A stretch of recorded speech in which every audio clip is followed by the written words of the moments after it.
3/3/2026 ചൊവ്വാഴ്ച രാവിലത്തെ കേരളത്തിലെ റബ്ബർ, കുരുമുളക്, അടയ്ക്ക എന്നിവയുടെ വിലയാണ് ഇവിടെ പറയാൻ പോകുന്നത്. നമുക്ക് വില നിലവാരം വിശദമായി നോക്കാം. അതിനു മുമ്പ് വീഡിയോ കാണുന്നവർ ലൈക്ക് ചെയ്യാൻ മറക്കല്ലേ. ഒരു ലൈക്ക് പ്രതീക്ഷിച്ചുകൊണ്ട് വീഡിയോയിലേക്ക് കിടക്കാം. റബ്ബർ ബോർഡ് വില കോട്ടയം RSS-4 1 കിലോ 221 രൂപ, RSS-5 1 കിലോ 216 രൂപ, ISNA-20 199 രൂപ, ലാറ്റസ് 60% 150 രൂപ 5 പൈസ. ഇനി നമുക്ക് റബ്ബർ വില കൊച്ചി നോക്കാം. RSS-4 1 കിലോ 221 രൂപ, RSS-5 1 കിലോ 216 രൂപ. ഇനി നമുക്ക് ഒട്ടുപാൽ വില നോക്കാം.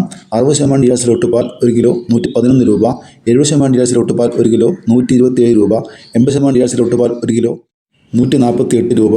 ഇനി നമുക്ക് വ്യാപാരി വില കോട്ടയം നോക്കാം. RSS-4 1 കിലോ 213 രൂപ, RSS-5 1 കിലോ 208 രൂപ, ISS 186 രൂപ 50 പൈസ മുതൽ 187 രൂപ വരെ. ഇനി നമുക്ക് കേരളത്തിലെ ഗ്രേഡിംഗ് ഫീൽഡ് നോക്കാം. ലൂസ് 1 കിലോ 207 രൂപ 50 പൈസ, ലോട്ട് 1 കിലോ 190 മുതൽ 195 രൂപ വരെ. ലാറ്റസിന് നോക്കാം. ഫീൽഡ് ലാറ്റസ് 205 രൂപ. ഇതാണ് കേരളത്തിൽ റബ്ബറിൻ്റെ വില.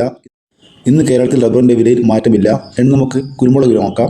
കുരുമുളക് ഗാർബിൾഡ് 1 കിലോ 718 രൂപ, അൺഗാർബിൾഡ് 1 കിലോ 698 രൂപ, പുതിയ കുരുമുളക് 1 കിലോ 688 രൂപ, നാടൻ കുരുമുളക് 1 കിലോ 685 രൂപ, വയനാടൻ കുരുമുളക് 1 കിലോ 690 രൂപ, ചട്ടൻ കുരുമുളക് 1 കിലോ 700 രൂപ. കുരുമുളക് വിലയിൽ ഇന്ന് 1 കിലോയ്ക്ക് 2 രൂപ കുറഞ്ഞിട്ടുണ്ട്. ഇനി അടയ്ക്ക വില നോക്കാം. പച്ചയടക്ക 1 കിലോ 65 രൂപ, പഴുത്തിയടക്ക 1 കിലോ 70 രൂപ, കളിയടക്ക 1 കിലോ 310 രൂപ, തൊണ്ടോട് കൂടിയ അടക്ക 1 കിലോ 250 രൂപ, പുതിയടക്ക 1 കിലോ 400 രൂപ, പഴയടക്ക 1 കിലോ 450 രൂപ. ഇതൊരു വില പൂർണ്ണമാകുന്നു. ലൈക്ക് ചെയ്യാൻ മറക്കല്ലേ. Thank you.